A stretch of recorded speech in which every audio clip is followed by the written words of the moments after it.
Welcome to Democracy Now!, democracynow.org, the War and Peace Report. I'm Amy Goodman.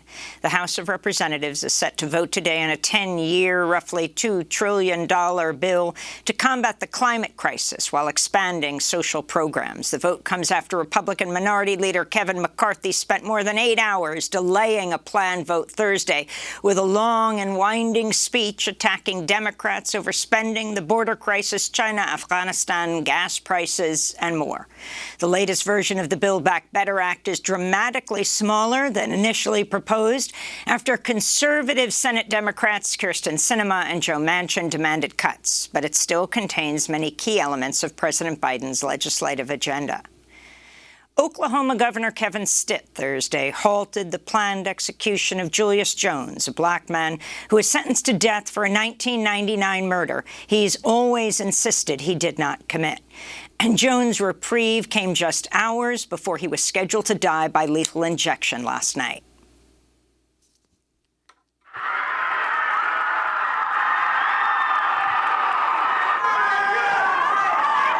Hundreds of death penalty opponents erupted in cheers inside the Oklahoma state capitol as news broke that Julius Jones' life had been spared.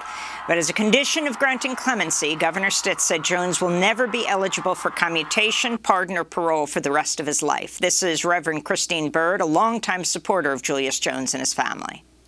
I am overjoyed. I know that some people will not see it as a victory, but Julius' life is spared today, and so I am thankful that there will not be an execution today. Would we have wanted something different? Yes, but I am thankful that he will live another day. In Louisiana, 75-year-old Henry Montgomery walked out of Angola prison Wednesday, winning parole nearly 58 years after he was sentenced to life in prison for a crime he committed as a teenager. Montgomery's case was central to a Supreme Court ruling that extended the possibility of parole to hundreds of people with life sentences for juvenile crimes. In international news, Belarus Thursday opened a heated warehouse to hundreds of asylum seekers who spent days enduring winter weather and squalid conditions in tent encampments along the Polish border. European Union countries have accused Belarus of tricking migrants into massing at the border in retaliation for EU sanctions. Belarus, meanwhile, accused its neighbors of brutality against the refugees. Video distributed by Belarus shows Polish border guards kicking an Iraqi asylum seeker in a sleeping bag and sicking a dog on him. Elsewhere, 3 photojournalists covering the crisis say Polish border guards verbally abused and handcuffed them while authorities searched their equipment. Meanwhile, over 400 Iraqi asylum seekers were deported from Minsk Thursday. This is Mosanadi, a member of Iraq's persecuted Yazidi community, speaking after arriving at an airport in Iraqi Kurdistan. I would have stayed till death, but my family was in danger. If the situation doesn't improve in Iraq in a year or 2, I'll leave again. If there's no solution, I'll be forced to leave.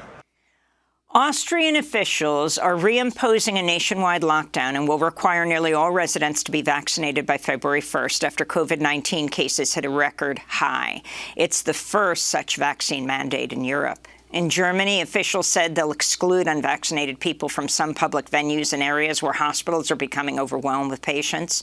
Russia reported a record number of COVID deaths today for the 3rd straight day, with over 1,250 fatalities. The WHO says Europe is the current epicenter of the pandemic and the only region where deaths are on the rise. Meanwhile, a new study published in the British Medical Journal found mask-wearing cuts coronavirus transmission rates by more than half, while hand-washing and physical distancing sharply reduce the risk of getting infected. In Canada, an estimated 18,000 people remain cut off by floodwaters and mudslides after torrential rains brought what officials have described as a 1-in-500-year flood.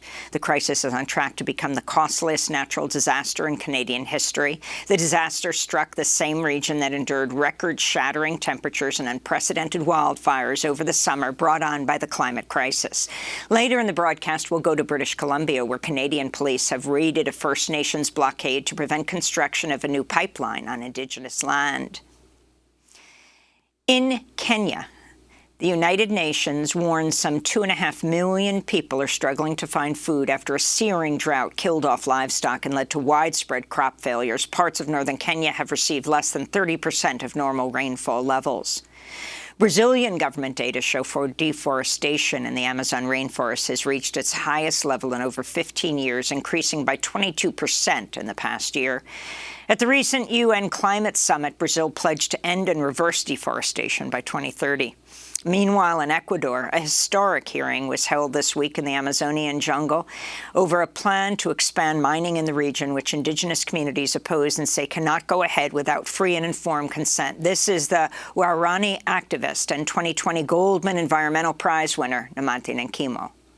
After this hearing, we are hoping they will do the same thing in other indigenous nations where there are similar cases which we've won, and we want it to be enforced. Decision-making in the territory is our decision. Indian authorities have extended a shutdown on schools as the toxic air pollution smothering the capital, Delhi, worsens.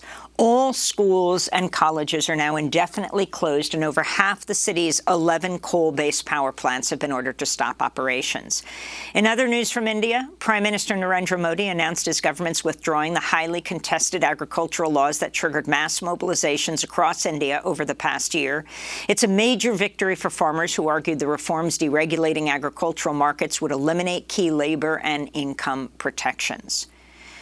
Concerns are mounting for the Chinese tennis star Peng Shuai, who mysteriously disappeared from public view after she accused a top Chinese politician of sexual assault. The 35-year-old Peng made the accusation against former Vice Premier Zhang Gaoli in a social media post on November 2nd. She has not been seen since. Censors deleted the post from social media platform Weibo within 30 minutes of its publication, and Chinese authorities have since dodged or denied the issue. The Women's Tennis Association threatened to cut ties with China and say an email published by Chinese state media purportedly written to the WTA by Peng was a fraud.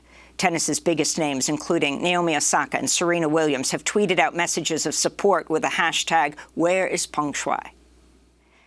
In Georgia, defense attorneys rested their case Thursday after calling just 7 witnesses in the trial of 3 white men who chased down and shot dead 25-year-old Ahmaud Arbery.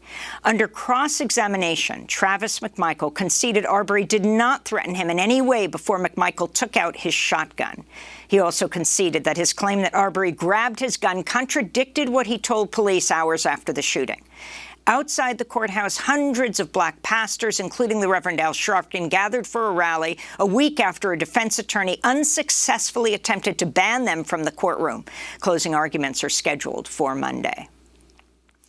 The city of Aurora, Colorado, has agreed to pay $15 million to settle a civil rights lawsuit brought by the family of Elijah McClain, the 23-year-old black man who was tackled by police, placed in a chokehold, and later injected with a large amount of the powerful sedative ketamine. He died several days later. At the time, McClain was walking home with an iced tea from the corner store. And a Senate debate over President Biden's nominee to become a top banking regulator turned acrimonious Thursday after Louisiana Republican Senator John Kennedy accused her of loyalty to the Communist Party of the former Soviet Union. If confirmed, Sally Amarova would become the first woman, the first immigrant, and the first person of color to serve as controller of the currency. Amarova grew up in Soviet Kazakhstan, came to the U.S. in 1991. As a child, she was required to join a Soviet youth group. That became the basis for Senator Kennedy's questioning. I don't mean any disrespect. I don't know whether to call you professor or comrade. Oh, my goodness. Senator, I'm not a communist. I do not subscribe to that ideology. I could not choose where I was born. Massachusetts Democratic Senator Elizabeth Warren rushed to Amarova's defense. The attacks on your nomination have been vicious and personal. We've just seen them. Sexism, racism, pages straight out of Joe McCarthy's 1950s Red Scare tactics. It is all there on full display. Welcome to Washington in 2021. And those are some of the headlines. This is Democracy Now!, democracynow.org, The War and Peace Report. I'm Amy Goodman.